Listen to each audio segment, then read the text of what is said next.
आज मैं आप लोगों को एकादश स्कंध का 20वां अध्याय ज्ञान योग, कर्म योग तथा भक्ति योग का वर्णन की कथा सुनाने जा रही हूँ। ध्यान पूर्वक सुनिएगा। प्रेम से बोलिए मंगलमय भगवान की जय, भक्ति माता की जय, ज्ञान वैराग्य भगवान की जय हो। जय जय सुख संकादी की जय, 88,000 ऋषिगण की जय हो। जय जय भक्त उद्धव की जय हो, कृष्ण मुरारी द्वारिकाधीश प्रभु की जय हो। जय हो मंगलमय भगवान की जय हो।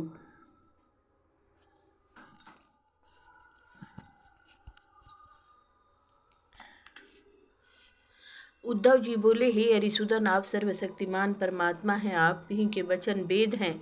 उन वेदों में आपने कुछ कर्मों का करना विधि बताया है तथा कुछ कर्मों के करने को निषेध कहा है। इन विधि निषेध कर्मों के गुण तथा दोषों की प्रतीत की परीक्षा करने से ही होती है। वर्णाश्रम के भेद, उत्तम कर्म तथा निषेध कर्मों के योग्य द्रव्य, देश, आयु, काल तथा स्वर्ग नर्क के भेदों का ज्ञान वेदों से ही हमको प्राप्त होता है। हे परमात्मा, आपकी वाणी से ही वेद उत्पन्न हुए हैं, किंतु उनमें विधि तथा निषेध भरा हुआ है। विधि अति करने योग्य कर्म, निषेध अति न करने योग्य कर्मों का ज्ञान होता है। उन वेदों से ही पितर, देवता तथा मनुष्यों के लिए उत्तम मार्ग प्रदर्शन होता है।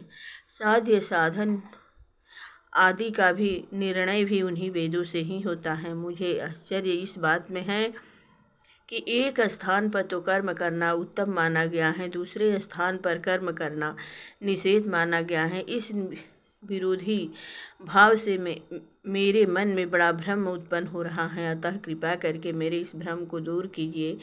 भगवान कृष्ण जी बोले, हे प्यारे उद्धव, मैंने ही वेदों में तथा अन्य शास्त्रों में मनुष्यों के कल्याण हेतु योग्य विधि अधिकारियों के अनुसार 3 प्रकार के योगों का उपदेश किया है। वे 3 योग ज्ञान योग, कर्म योग तथा भक्ति योग हैं। मनुष्य के कल्याण के लिए इन तीनों योगों के अतिरिक्त और कोई भी उत्तम उपाय नहीं है।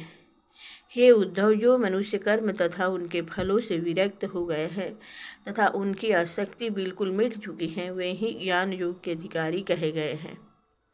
तथा जिन मनुष्यों का चित्त कर्म तथा उनके फलों से विरक्त नहीं हुए हैं, वे सकाम कर्म योग के अधिकारी कहे गए हैं। जो मनुष्य न अधिक विरक्त हैं और न कर्मों तथा उनके फलों में अधिक आसक्ति है, किंतु पूर्व जन्म के उत्तम कर्मों के अनुसार मेरे में श्रद्धा तथा भक्ति रखते हैं, मेरी कथा आदि से प्रेम करते हैं, वे भक्ति योग के अधिकारी हैं।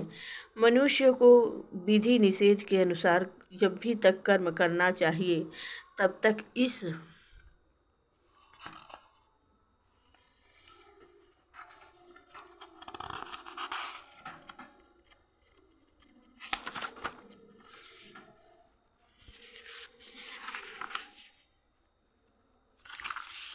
कर्ममय जगत तथा इससे उपलब्ध होने वाले स्वर्ग आदि के भोगों से वैराग्य प्राप्त नहीं हुआ है, या जब तक मेरी कथा, लीला, श्रवण, कीर्तन आदि में उस साधक की श्रद्धा उत्पन्न नहीं होती है। उस साधक को चाहिए कि अपने वर्ण तथा आश्रम के अनुसार धर्म में रत रहकर बिना आशा तथा फल की कामना के यज्ञों द्वारा मेरी आराधना करता रहे। निषिद्ध कर्मों को त्याग कर वेद विदित कर्मों को ही करता रहे, तब उसे स्वर्ग तथा नरक में नहीं जाना पड़ता है। अपने धर्म में रत रहने वाला कर्म योगी पुरुष संपूर्ण पापों से मुक्त होकर विशुद्ध ज्ञान तथा भक्ति को प्राप्त कर लेता है। केवल कर्मों का उपयोग अपने अंतःकरण को शुद्ध करने के लिए ही होता है। अंतःकरण शुद्ध होने पर ज्ञान तथा भक्ति तो स्वयं भगवान ही देते हैं। इस कर्म योगी को मनुष्य का शरीर प्राप्त करना अति दुर्लभ है। इसके लिए स्वर्ग में निवास करने वाले देवता भी तरसते हैं, क्योंकि इस मनुष्य शरीर में ही अंतःकरण शुद्ध होने पर भक्ति या ज्ञान की प्राप्ति होती है। स्वर्ग तथा नरक को भोगने वाला शरीर इन साधनों को प्राप्त कर नहीं करता है।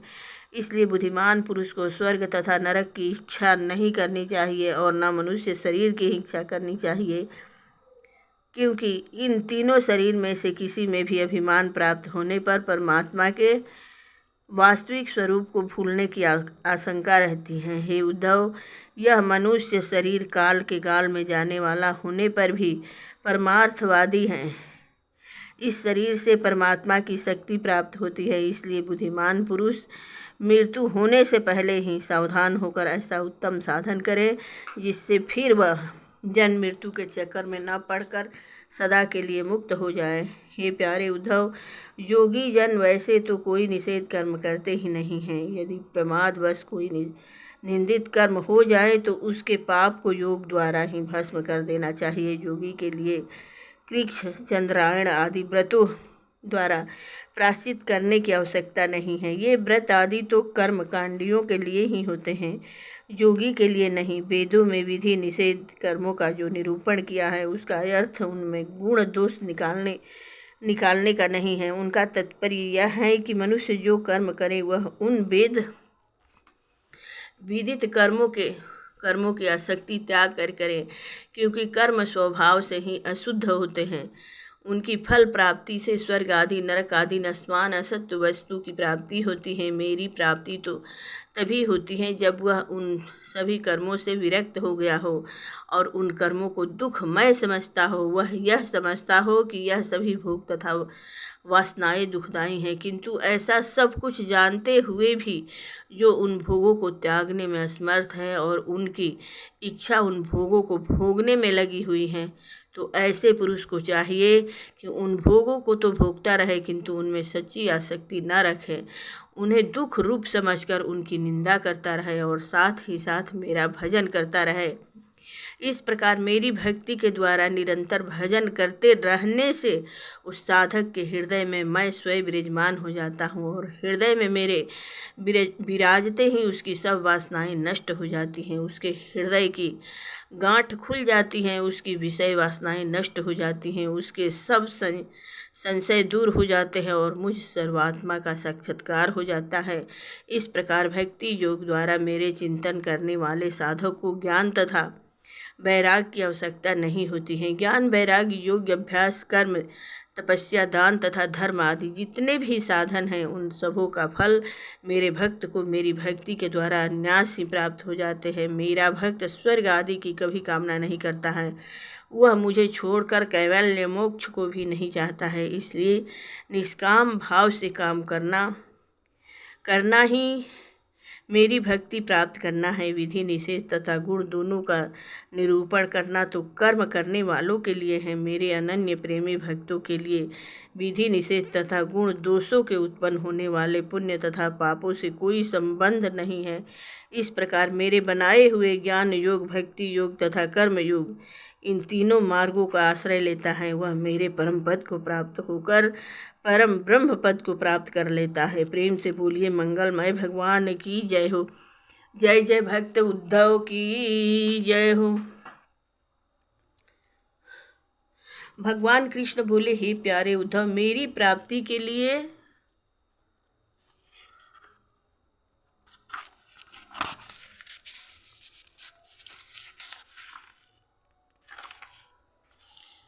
पहला भक्ति योग, दूसरा ज्ञान योग, तीसरा कर्म योग, ये तीन ही मार्ग मैंने वेदों में प्रतिपादित किए हैं। जो इन तीनों मार्गों को त्याग कर चंचल इंद्रियों के द्वारा तुच्छ भोगों को भोगते रहते हैं, वे सदा जन्म मृत्यु के चक्कर में पड़े रहते हैं।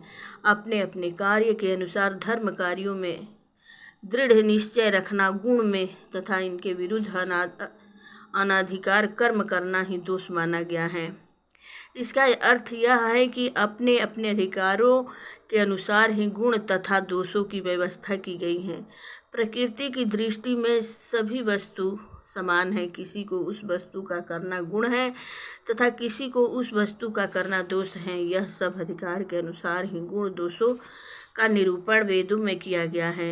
इन गुण दोष तथा शुभ अशुभ विधानों के निरूपण करने का तात्पर्य यह है कि मनुष्य उन गुण दोषों के द्वारा वस्तु के वास्तविक स्वरूप को समझकर करने योग्य तथा न करने योग्य कर्मों का ज्ञान प्राप्त कर ले, उनके द्वारा धर्म करे तथा समाज की व्यवस्था ठीक रूप से चला सके। इससे दूसरा लाभ यह भी है कि अपनी वासनाओं को जागृत करने वाले कर्मों के जाल में न फंसे और शास्त्र अनुकूल कर्मों को करके अपने मन को बस में कर सके और अपने को नियंत्रित रखे। इन सब आचार विचार का प्रतिपादन मनु आदि के द्वारा मैंने ही उन पुरुषों के लिए किया है जो कर्मकांडी तथा धर्म के लिए ही कर्म करना उत्तम समझते हैं। ये पंचभूत पृथ्वी, जल, अग्नि, वायु तथा आकाश, ब्रह्म से लेकर वृक्ष आदि तक सभी प्राणियों के शरीर के बनाने वाले हैं। इन्हीं पांचों तत्वों से शरीर का निर्माण होता है, इसलिए ये सब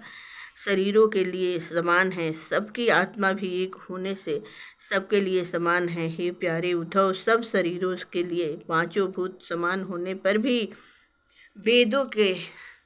वेदों ने वर्ण आश्रम के अनुसार इनके अलग अलग रूप तथा नाम इस कारण बना दिए हैं कि वे अपनी वासनाओं को नियंत्रित करने वाली प्रकृति को संचित करके धर्म, अर्थ, काम तथा मोक्ष आदि को प्राप्ति कर सके। इसके अतिरिक्त देश, काल, फल, कारण, अधिकारी तथा अन्य आदि वस्तुओं में भी मेरे गुण द्वारा गुण दोषों का निरूपण किया गया है। यह सब कुछ इस कारण से किया गया है कि मनुष्यों की प्रवृत्ति अभिमान बस उच्छृंखल न हो जावे तथा मर्यादा का नाश न होने पावे। हर एक नियम का इससे निरूपण किया गया है कि मनुष्य, पशु, पक्षी सभी उन नियमों के आधार पर चलकर मर्यादा को भंग न कर सके। प्रेम से बोलिए मंगलमय भगवान की जय हो। जय जय भगवान विष्णु की जय हो। जय जय मायापति की जय हो। भक्त उद्धव जी की जय हो। आरती कुंज बिहारी की, आरती कुंज बिहारी की, श्री गिरधर कृष्ण मुरारी की, आरती कुंज बिहारी की, श्री गिरधर कृष्ण मुरारी। गले में बैजंती माला, श्रमण में कुंडल झलकाला, नंद के आनंद नंद लाला की, नंद के आनंद नंद लाला की।